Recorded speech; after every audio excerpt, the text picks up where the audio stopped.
Welcome to Legends in Leadership, brought to you by ISF and the Carrington Group.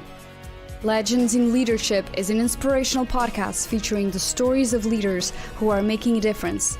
Our goal is to inspire you with the stories of leaders who come from humble beginnings, overcome challenges, and ultimately rise up to make a difference in people's lives. Well, hello folks. This is Dr. Blair Ritchie, Executive Director of ISF, and I'm joined by my cohorts and sidekicks in High and Holy Crimes, Tyler Talman and Jason Smith, who are family officers with the Carrington Group. And we're jazzed about another episode of Legends in Leadership, and we like to kick off a podcast with a little leadership trivia. We're fascinated by stories of leaders who, like us, come from relatively humble beginnings, but who rise up, making a difference, overcoming challenges. And so, Tyler, you're going to do the honors today. Puzzle us with a little leadership trivia. You betcha. Great to be back on the show. It's been a couple of weeks. And today's legend in leadership was one of the most controversial persons ever to be elected president of the United States of America. And not like there are any presidents that haven't been controversial, right? But this leader had one of the most roller coaster rides to the White House. He had an earlier run for his state's legislator and lost. He came back and ran again and won. And then he ran for the U.S. House of Representatives and lost. Came back, ran again and won. And then he ran for the U.S. Senate and lost. Came back and ran again and lost again. And then 2 years later, he was sitting in the White House as the president of the United States of America. Along the way, he failed in business, suffered a nervous breakdown, and experienced personal tragedies. Yet, he may be the most revered comeback story in our nation's history. Who is today's legendary leader? We'll come back at the end of the show and give you the answer. Man, there's a fine line between losing and winning. That's right. Wow. Talking about perseverance. Yeah, that's a resilient man. I look forward to hearing the answer to that one, Tyler. Thanks. Well, last month we had the best podcast we've ever had because you interviewed me. Oh, and I got to talk about. How do we top that? I got to talk about me, and more importantly, I got to talk about the International Student Foundation. So today we're kind of closing out a year, and before we close out the year, I wanted to turn around and let you talk about you. And so this is really a wonderful episode because you're going to get to meet our wonderful co-hosts on Legends in Leadership podcast and hear their really intriguing stories of leadership journeys. And so, guys, welcome on the other side of the mic now, right? Right. And, he just said that his interview was the best, so we better not mess this up, right?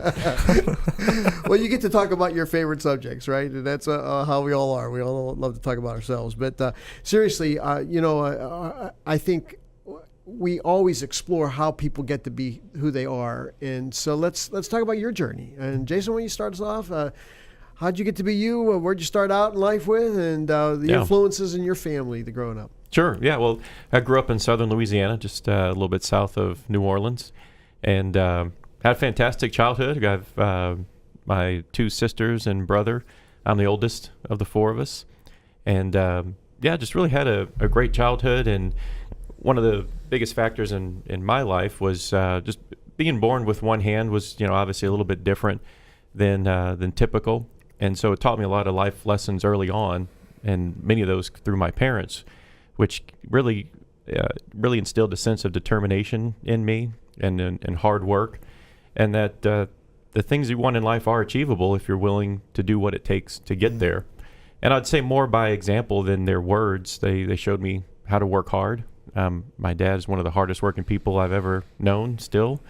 And my mom just had to be a more creative problem solver, to look at things a little bit differently. Everything, from learning how to tie my shoes to playing baseball through college. That sense of just working to figure it out. If you want to achieve it, work hard at it, be creative, and ultimately, if you don't give up, you'll get there. So those childhood lessons carried with me a long time, still do today. It's what lit my entrepreneurial spirit. Another quick story about that is, at 8 years old, like every other kid, I wanted a Nintendo Entertainment System. That was the hottest toy at that age. And we grew up middle class. It never went without, but a $110 video game system really just wasn't in the budget. And so I was encouraged to go out and earn the money. Over the course of the year, I cut grass, washed cars. I sold Christmas cards door to door and to family and friends, and ultimately saved enough money to buy that Nintendo myself.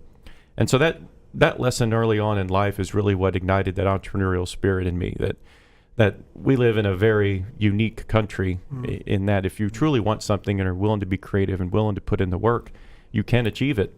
And that's one of the biggest reasons why I've enjoyed not only being an entrepreneur but working with other entrepreneurs is because of that work ethic and that drive and that desire to succeed.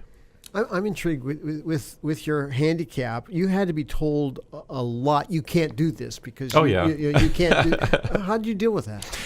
Well, it was through the example of my parents. So when my dad brought me down to register for T-ball at the local recreational center, they pulled him aside and tried to get him to encourage me to play soccer instead.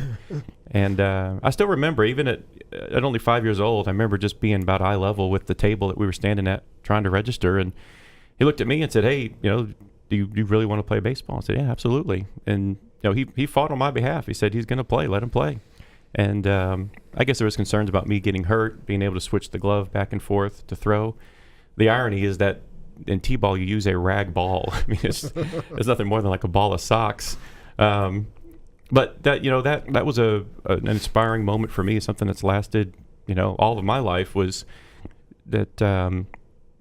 Sometimes it takes other people around you to stand up and say, no, give them a shot. Yeah. Well, that's powerful. That's powerful. Parents are opening up a restaurant, right? Yeah, it opened this week. Yeah, they're bringing some of the Cajun flavors of southern Louisiana to Keller, Texas. Nice. And, if anything's challenged my dad's work ethic, it's been opening a restaurant.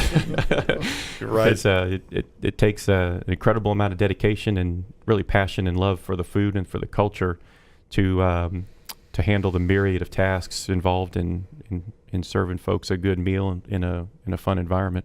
Now, how long did you live in Louisiana? Yeah, so I lived there until I was 17, and then came up this way to go to TCU, and fell in love with the area and stuck around. Cool. Awesome. Well, Tyler, how about you? How'd you get to be you? I like Jason. I mean, I grew up with I think a unique but amazing family life, and my parents got divorced when I was 5, and something really interesting happened. Most families, when a divorce happens, the family oftentimes is fractured, right? I ended up with 2 dads and 2 influences in my life, and 2 new brothers, and now I'm the youngest of 4 brothers, and I learned a lot from being the youngest of 4 brothers to start off with. But my parents always challenged us and encouraged us to try our hardest to just be what we want to be. They were really good at allowing us to make our own choices, and much of the time they weren't the best choices, but I think what they did is they limited how much we were sheltered, and they let us fail. And I think ultimately failure's important, and learning from those failures really allowed me to navigate and ultimately define who I am as a person. And when I say that, I don't necessarily mean that you allow something catastrophic to happen in your personal or business life if you can prevent it. But said another way, I think my parents made the field of play just big enough, but not too big. And I think being the youngest of 4 brothers, my mom and my dad and my stepdad, for that matter, I mean, they're hard workers. So they were always gone, always working. But we were always a big part of their life too, and a big part of their business life. And they weren't the type of people that would just drag us to work and sit us down in the corner and give us something to play with. We were engaged in their work. They would let us ask questions. And so I think just throughout the journey, because of the size of our family and having working parents, you just have to learn how to make your own choices. And sometimes they're good and sometimes they're bad, but I think failure is a part of that. My mom, she's probably one of the most energizing people that you'll ever meet. And something that I learned from her specifically growing up is she has this innate ability to intuitively figure out how to help lift people up who are down. And those that have spent time around her know what I'm talking about, but she's a very successful entrepreneur in her own right. She sold the largest executive suite firm in 1999 in Dallas, and through that journey, she hired and fired over 1,000 people. And she had this amazing ability to identify people's strengths and help guide them down the right path. And oftentimes that would be, in the office letting them go, but she would never just let somebody go. She wouldn't just fire you. She would figure out how to send you on your way to something that was better. And I thought that was just something that was really huge. And I think what I learned about that was the most valuable thing is the power of investing in people. Mm-hmm. But it's not just investing in people, it's how gratifying it can be when you do it with genuine intent and you do it without looking to receive something back. And when you invest in others and help others along, you just live this kind of rewarding life. Mm-hmm. And then my dad, he's steady. I describe him as steady. We actually call him Steady Eddie, which is pretty funny. But very routine-oriented person. He would get up every morning, run 2 to 3 miles, eat the same breakfast. He is responsible for getting me involved in the golf scene. I played competitive golf growing up and just had some amazing experiences playing competitive golf. And we got to share a lot of really special moments together through that journey. But what I admired most about him growing up is he did things with complete integrity. My dad never sacrificed relationships by skirting lines of integrity. And, I also think he's a great example of what a dad should be to their kids. My dad never yelled at me. He never spanked me. He never degraded me as a form of discipline. He would ask questions. He would listen. And then we would talk. And no doubt he would make sure I understood, that what I did was wrong. But we would agree on an approach to things and how we might want to do that differently in the future. And then we'd move on. That's why my dad's steady. He remains that way today. One day when I'm lucky enough to be a dad, I'll think about how important it is to just ask questions and really listen, give affirmations, and then move on. There's no reason to hold grudges. Life's way too short for that. So I guess that's a long way of me saying that he just showed grace. And man, 4 brothers, we needed grace. That's for sure. I asked the question, how'd you get to be you? I kind of know that, how you got to be you, because I watched that happen. I watched you grow up and had the privilege of being part of your story in that way. And just a quick side story, I'll never forget being invited to Thanksgiving to your house. And that's an extravaganza, right? Yeah, well, it was the weirdest thing because here was your mom and your stepfather, and then there was your mom's ex and your dad's ex and their spot. It was like one of those, wait a second, this isn't how it usually goes. And I realized I had just walked into a ton of grace that was able to achieve this blended situation that is so unique. And to this day, it just really taught me a lot. And what I admire about both your stories is you guys have been blessed with your upbringing. And at ISF, we work with kids who aren't blessed with families. So it makes me appreciate when people do grow up with parents who do care and parents who invest in them.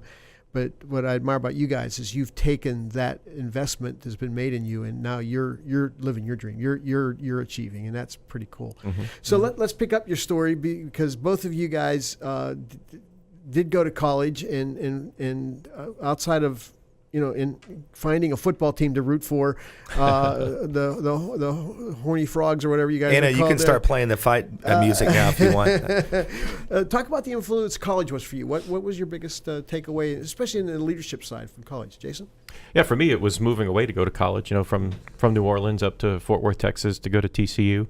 It was a decision that was heavily influenced by the opportunity to play baseball there as a walk-on, but it was a big step.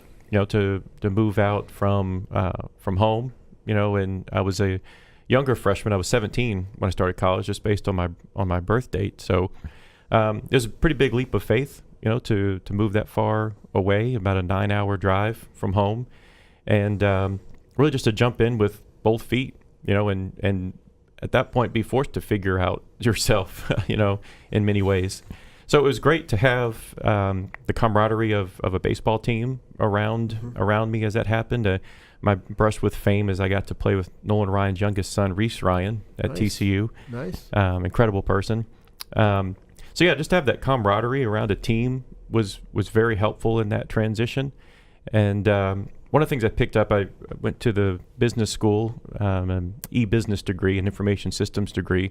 And while I was at TCU, they offered a program called the Center for Professional Communication, and it was an additional set of requirements and tests and exercises to help you become a better communicator in a variety of formats and environments. And for me, that was a really big influence on how important communication is. Just to learn that what you say and how you mean it isn't necessarily how it will be received or how it will be accepted, and to be careful with your speech, careful with your communication, how to write effective emails, which now bleeds into how do you write text messages and how do you communicate when you don't have the opportunity to add the nonverbal elements of communication.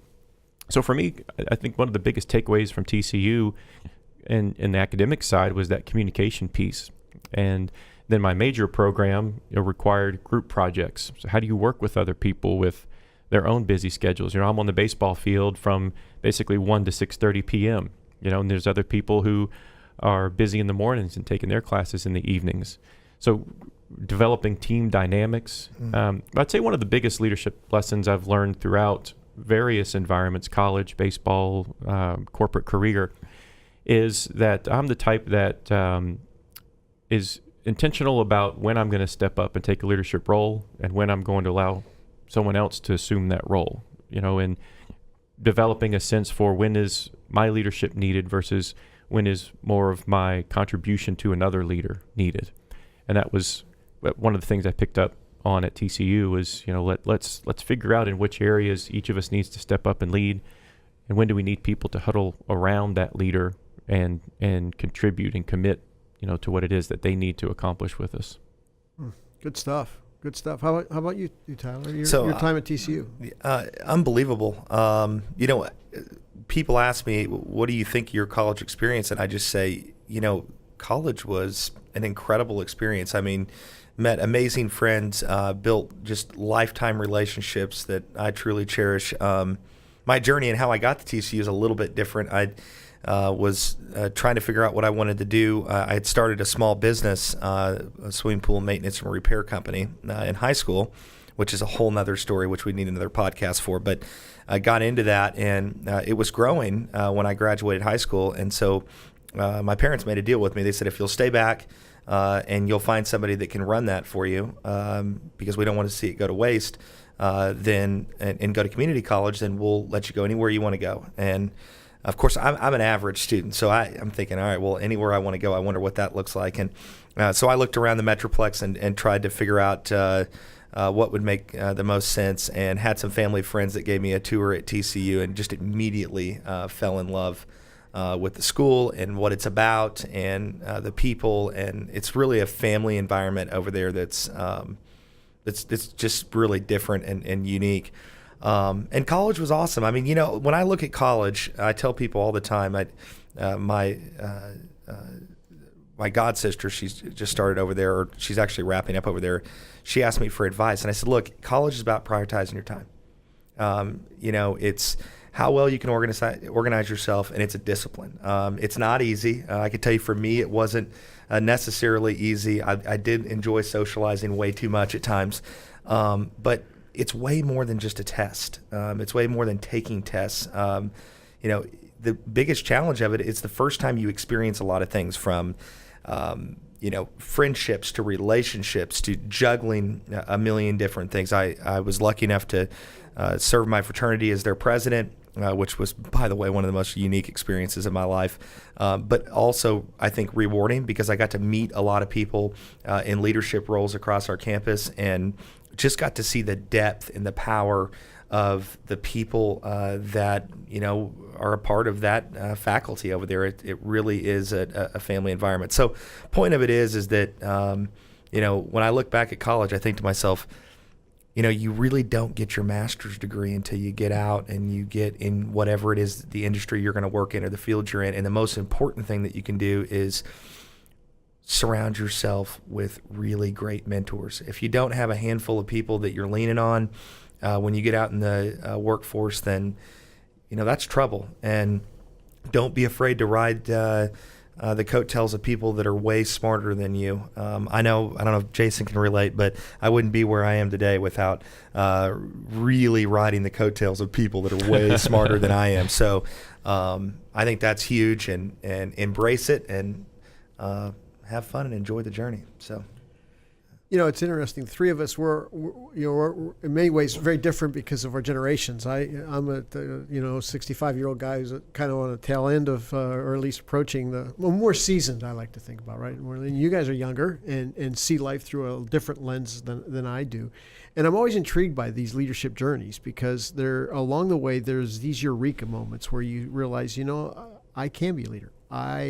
I have something to contribute, or someone comes alongside you that has those coattails or has a bit of a wake that you ride a little bit. So talk about that in terms of your journey. Whose wake have you ridden, and the mentors or the influencers in your life that have made you the leader that you are today? Yeah, for me, one of the key people in my life was the youth pastor for us, a guy named Mike Patan. And I remember it was, I first met him and got involved with the ministry he was doing in New Orleans in early high school.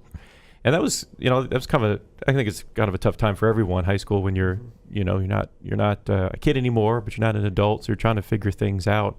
And in many ways, seeing his example of leadership gave me the confidence and almost permission, to be a person of faith publicly, and he was very much, an example of that, not just in what he told us to do and encouraged us to do, but in the way he lived his own life.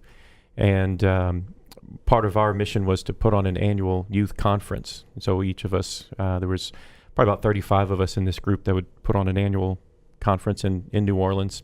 And what I remember most about the way he led was he truly delegated. And here I am thinking, I'm maybe 14, 15 years old, and like, wow, I'm really responsible to do this. Yeah. And it felt empowering, and that sense of responsibility, and to really feel that, wow, if I don't do this, it won't get done. There's not that micromanager, or that person that's going to clean this up. And so that was really influential in a number of ways because it was faith forming to be with other people who wanted to accomplish a similar end under his leadership. But it was also character building, to know that we need to rely on each other to get this done, that we're not just a bunch of kids here to take credit for something that adults did. It's really on us to do this. Everything from scheduling to breakout sessions and, the artwork that had to be done, it was really on us as the group of teens to make that happen. So that was very influential. I still keep up with Mike. He's now a national speaker, an author, a blogger. And continue to value that friendship that we have, especially since it was such an influential period in my life to have someone like that. Yeah. Good stuff. Good stuff. Tyler, how about your influencers? Great question. I've always been fascinated with small business and entrepreneurship. I remember as a kid, either, as I mentioned earlier, spending time in the office work environment, asking questions about how things worked, or something as simple as, being at the Walmart on the weekend and seeing, the forklift working around, or how they were stocking shelves, or how the checkout stands work. I just always had a kind of a fascination for how things work and how processes work. And, I would say, I owe a lot of my journey to my stepdad. He's been an amazing inspiration in my life. He's always believed in me and my brothers. And I remember in high school, every morning, 7 o'clock, we'd have to get up and we'd have to go downstairs. We had to be on time, by the way, or we'd hear about it. And we would have a morning devotional. And when you're younger, that's a drag. Yeah. All right. And looking back, those times, that routine, that had a profound impact on my life. It really did. And you don't realize it till later on. And he would have forced us to absorb, oh my gosh, so many books, from, 7 Habits of Highly Effective People to How to Win Friends and Influence People to the 21 Irrefutable Laws of Leadership, and on and on and on and on.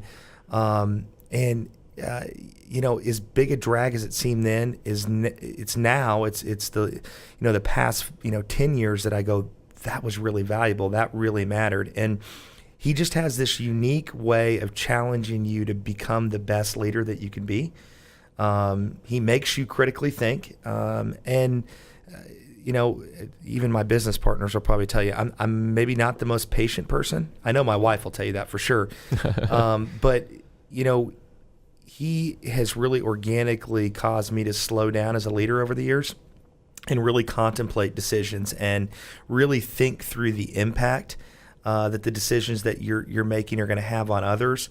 And part of that is kind of getting out of this, thinking about today and really focusing on that decision you're making. What kind of impact is that going to have into the future? And so really learning to create a vision for the future, I think, has been a big part of his impact. One of my fondest memories growing up with my stepdad is he was always working on projects around the house, from small projects to big projects. We built this big arbor in the backyard of a house that I grew up in. My mom said, "This is what I want," and he said, "All right, I'll make your dream come true." And a year later, he's still out there working on it. But it didn't matter how small or big the project was. He always wanted all of us to be involved. And when I say involved, it wasn't about, hold this or do that. It was, I really want you to be involved. And he really wanted us to understand and learn how to do things when we were doing it. And it just goes, back to, he's a great teacher. He's a gifted communicator. He's a great writer. And he's really had a remarkable impact on my life. And I have a lot of gratitude for the reason I am where I am today because of him. Yeah. None of us get to where we are alone, and it's the people who put something in our toolkit that we can reach back and pull out and do that. And all of this has led you both to a very unique place that you're in now. And I want to just explore a little bit of what you're doing now, because you're family officers. And personally, before I met you, I had no idea what a family officer was, and I'm sure on a podcast people are going, what in the world is a family officer? And so, Jason, help us with that. What do you do, and what is the role of a family officer? So it's a really fun and rewarding role, because what I'm helping families do is achieve what's really most important to them in life. And that really starts by helping them clarify and document what those things are. What is it that on your deathbed you don't want to have as a regret having done or having achieved or having experienced? And the role as the family officer is really to capture that and create that sense of a North Star. This is what everything in life needs to lead towards. And it in a large part, it's about being an advocate for that family, so that the plans that need to be put in place, the products or services that they need in order to achieve those goals and those dreams are done in a way that provides the highest value to them. And so in many ways, as I become a gatekeeper for that family as well, helping to keep them focused on what is it in their life that's going to help them achieve those goals. I found that as people are on their journeys towards different levels of success, financially and business, etc., that there's this expectation that things get easier as you become more successful. Life gets less stressful and more joy. And the answer really is that you have to be intentional about that. And life actually becomes more complex as you become more successful. Many folks get a bit of a target on their back, that they want to be sold something by everyone that they meet because there's this perception that you're just loaded because you're a successful entrepreneur. And so that's where that gatekeeper role comes into play. But it also really requires a sense of intentional progress. And that's really one of the pieces of this role that I enjoy the most is being that regular accountability partner, but also the encouragement when they need it, and the gatekeeper when they need it. So it's a varied role and one that I very, very much enjoy. Tyler, talk a little bit about how you explain what you do to people and the value add that especially a family office brings to a family. Yeah, as I kind of think about the folks that we serve and who we work with, I always go back to this entrepreneur or the first generation business owner. And, the one thing I know is there's a lot of talented people out there, and there's a lot of very successful small business owners out there that are doing great things. But one of the things that we've found throughout this journey is they get so busy working in their business that they never work on anything else in their life. So, to be somewhat blunt, there's a lot of successful business owners out there that are, creating a nice revenue line in their business, but the rest of their life, for a lack of better words, is in shambles.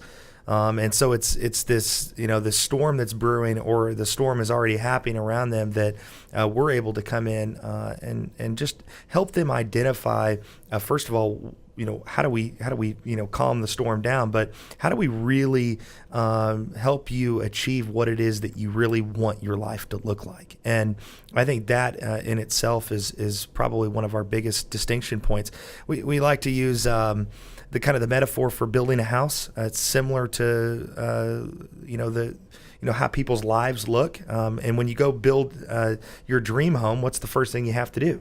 You've got to hire an architect to create a blueprint, right? And once that blueprint's been created, then what's next? You got to hire a general contractor to build the house.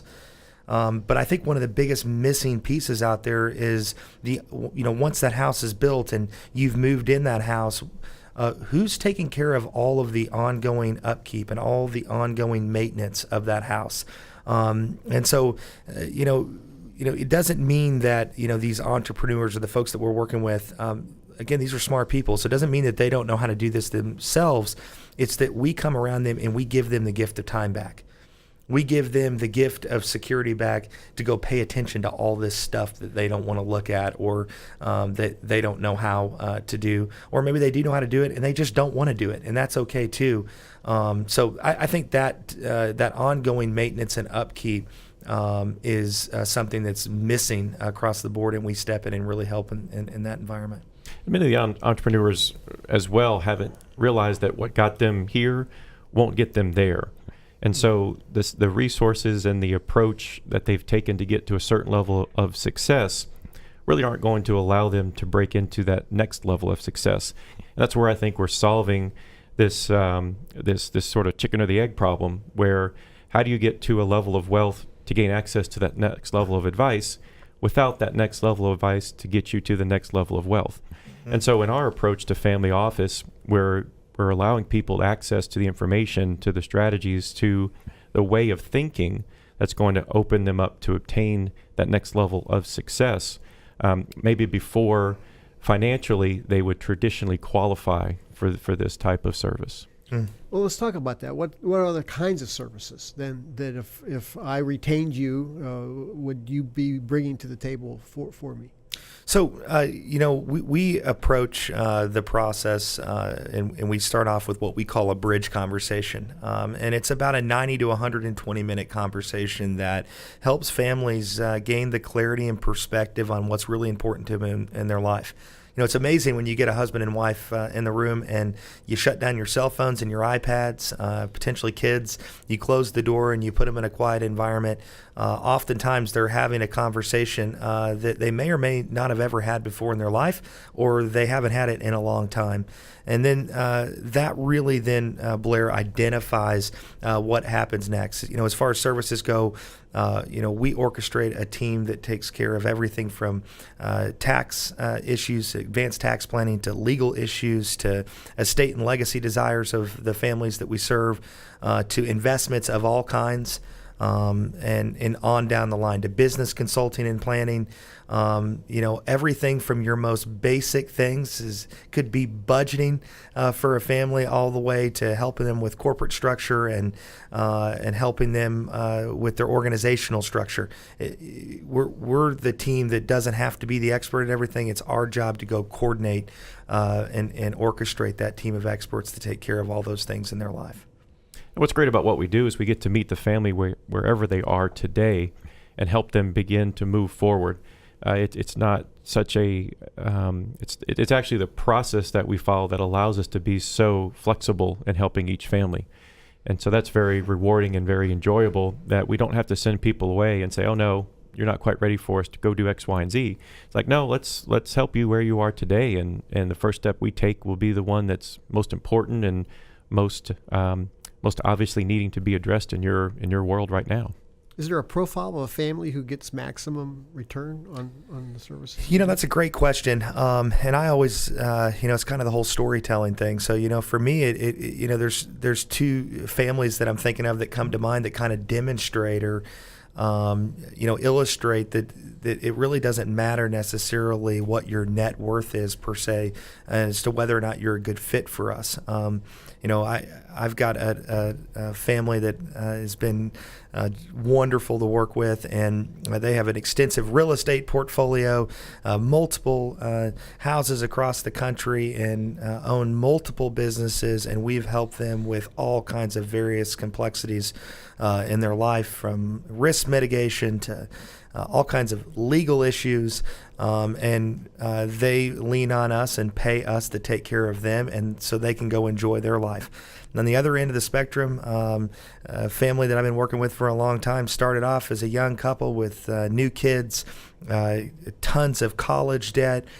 She is a chiropractor, and he is a architect by trade, and we've been able to help them along the lines of things as simple as budgeting and helping them to eliminate that debt in the most appropriate way, now all the way up to helping them with the construction of a new medical building they're putting together and all the legal work that goes around that to help her expand her chiropractic business. So, to me, it really doesn't come down to anything but families that have a need. They have a vision. They've got a heart. They really want a team of people to come around them and help them. They want to delegate. And they like the idea of having a team approach and a group of advocates and gatekeepers that are going to put their best interests first, I think, is the right person for us.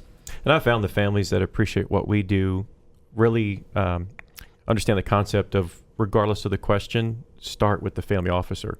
Doesn't mean I'm going to know the answer. I'm probably not, but that can be delegated for me to go figure it out. So questions, should we do this? Can we do this? How? When? Let's first of all put that through the filter of your bridge conversation, where we identified what's truly important to you, and then allow me to go find the resource that's required to answer that question and to move that ball forward. So the families that I enjoy working with are the ones that come to me first, regardless of the situation, and are willing to delegate that and entrust me to help them find the solution. That I can imagine so many people are out there saying, I need that. But I know I can even afford that. Mm-hmm. So how does that work? Obviously, you get compensated for what you do, right? Sure. Absolutely. Yeah. I would hope so. Yeah. And so they retain you on how do you get paid, and how does that work? It's an annual retainer basis, and it's aligned with the complexity of the family's situation. So it's not a one size fit all. There's not a silver, gold, platinum package system. That's why we give the gift of the bridge conversation at no cost, because what we want to do first is understand, are we a good fit for each other? Does our approach to helping families really make sense to you? And by not attaching a price tag to that, we just want to give that gift to as many people who find what we're saying interesting, appealing, they want to learn more. And so from there, we're able to then establish what a path forward might look like. But let's first give you the opportunity to just discover and document what's important to you. One of the things that our listeners might do is they hear the term family office, and for those that have heard of family office, they oftentimes think, oh my gosh, this is only for the uber wealthy. Right.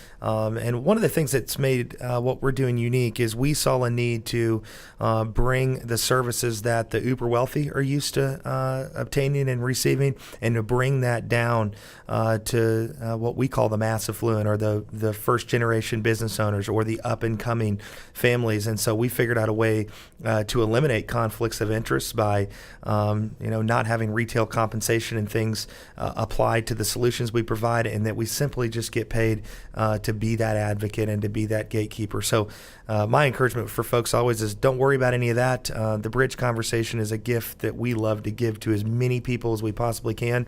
And we know with great confidence you're going to walk out with value at the end of that 90 minutes to 120 minutes. And if it's a fit, it's meant to be. If not, then that's okay too. So that's what the Carrington Group's about, and they can find more about the Carrington Group how? We're on all your regular social media platforms. CarringtonFO.com is our website. We're on YouTube. You can check us out through Legends in Leadership, Facebook, Twitter, and on down the line. Excellent.